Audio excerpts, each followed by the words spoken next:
क्या ऐसी कोई दिव्य शक्ति या फिर ऐसी कोई क्रिया या फिर ऐसी कोई सिद्धियां हमारे पास हैं जिनसे हम अपने यौवन को बनाए रख सकते हैं, या फिर हम अपनी बॉडी को एक उसी उम्र के आसपास हम रोक के रख सकते हैं, या फिर हमेशा जवान बने रहें, या फिर हमारी बॉडी कभी थके ही नहीं, या फिर हमें कोई ना कोई शक्तियों की प्राप्ति हो, जैसे कि हनुमान जी को हुई थी या और लोगों को हुई थी। बोलते हैं कि अष्ट सिद्धि नौ निधि, तो हमें भी क्या ऐसी चीज़ें प्राप्त हो सकती हैं कि हमारी भी जो जवान है इसके द्वारा जो भी चीज़ हम बोले वो सत्य हो जाए, या फिर क्या हम भी ब्रह्मचर्य का पालन कर सकते हैं। मैं आपको घर बैठे कुछ क्रियाएं ऐसी बताऊंगा जिससे कि हम अपनी उम्र को रोक सकते हैं, थाम सकते हैं, हम अपने आप को जवान बनाए रख सकते हैं।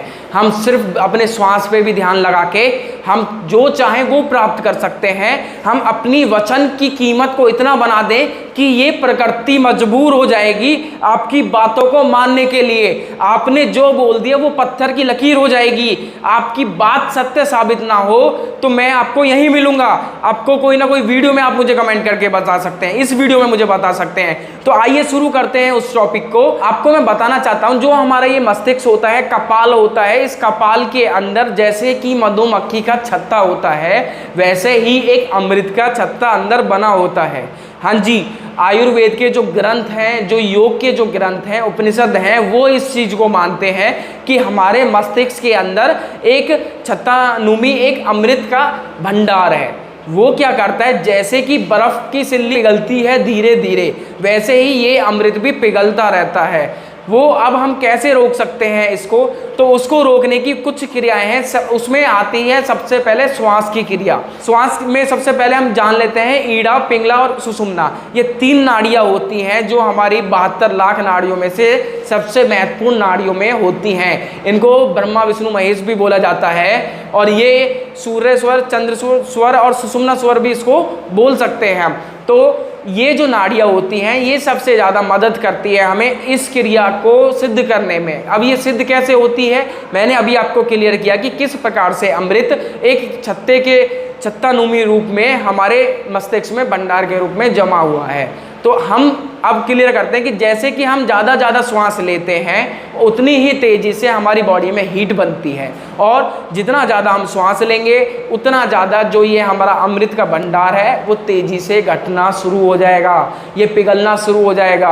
आपने देखा होगा जैसे ही बर्फ़ की जो बहुत बड़ी बड़ी सिलाएँ ऊपर से लटकी होती हैं वो एक एक टपका करके पिघलती हैं, उसी प्रकार से ये अमृत भी पिघलता है। इसका एक प्रैक्टिकली हम करके देखते हैं। 2 मिनट के लिए आप बिल्कुल मुंह को बंद करके रखिए और आप महसूस करेंगे कि आप गले से कुछ ना कुछ चीज़ें, एक लिक्विड जैसा पदार्थ है जिसको सटक रहे हैं। तो हमारा ये नॉर्मली कंठ जो है वो चलता रहता है, किसी ना किसी चीज़ को, लिक्विड को सटकता रहता है। ये वो ही अमृत है जिसको हमें रोकना है। अब इसको रोकेंगे कैसे, तो सबसे पहले ये जान लेते हैं कि ये जो श्वास क्रिया है वो क्या काम भी करती है। इसका भी मैं आपको प्रैक्टिकल देता हूँ।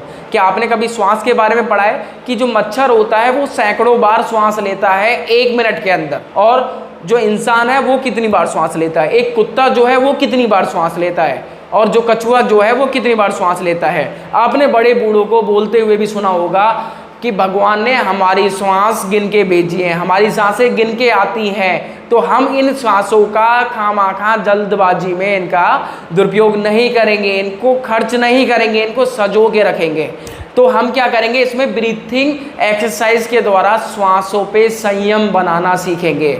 जितना कम से कम और जितना लंबे से लंबा हम श्वास ले पाएंगे उतना हम इस अमृत को रोक पाएंगे। ये रुकेगा कैसे, अब इसका एक प्रैक्टिकल देते हैं कि जैसे मच्छर होता है वो सैकड़ों बार श्वास लेता है 1 मिनट में, और वो 1 दिन या ज़्यादा से ज़्यादा 2 दिन की ज़िंदगी अपनी पूरी कर पाता है। वहीं एक कुत्ते को देखें हम तो वो कम से कम 20 से 30 बार के आसपास श्वास लेता है और अपनी लगभग 12 साल की ज़िंदगी व्यतीत कर पाता है। वहीं अगर हम मनुष्य की देखें तो मनुष्य जो होता है वो 14 से 18 बार के आसपास श्वास लेता है 1 मिनट के अंदर, और जो मनुष्य की जो ज़िंदगी होती है वो लगभग 80 से 100 साल के बीच में पाई जाती है।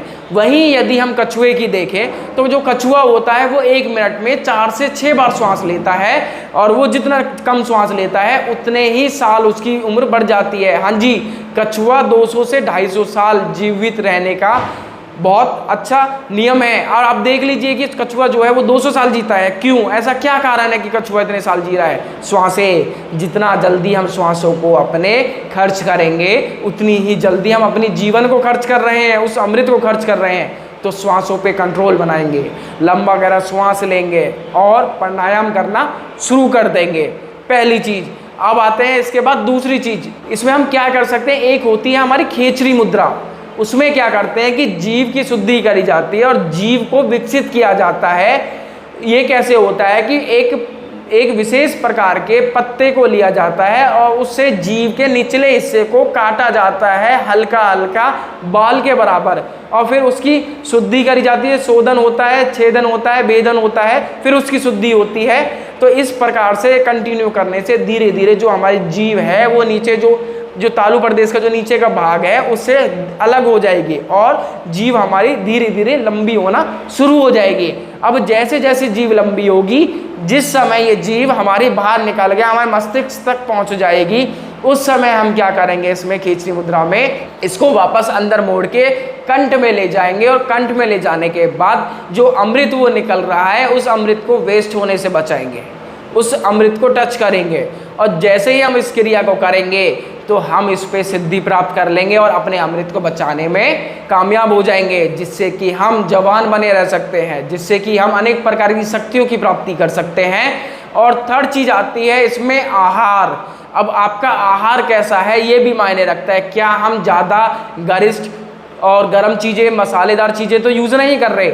यदि हम इन चीज़ों का प्रयोग कर रहे हैं तो यानी कि ये निश्चित है कि हमारी बॉडी में हीट बनेगी, और हीट बनेगी तो हमारी बॉडी में ब्लड का जो सर्कुलेशन है, बीपी जो है वो बढ़ेगा, और बीपी बढ़ने से हमारी नॉर्मली श्वासें भी बढ़ेंगी। तो ध्यान दीजिए कि जितना सिंपल और जितना अच्छा शांत भोजन हम करेंगे, मिताहार का हम सेवन करेंगे, तो जो हमारी ये जो श्वास है वो खाने के द्वारा भी कंट्रोल होना शुरू हो जाएगी। अब आता है अगला विहार।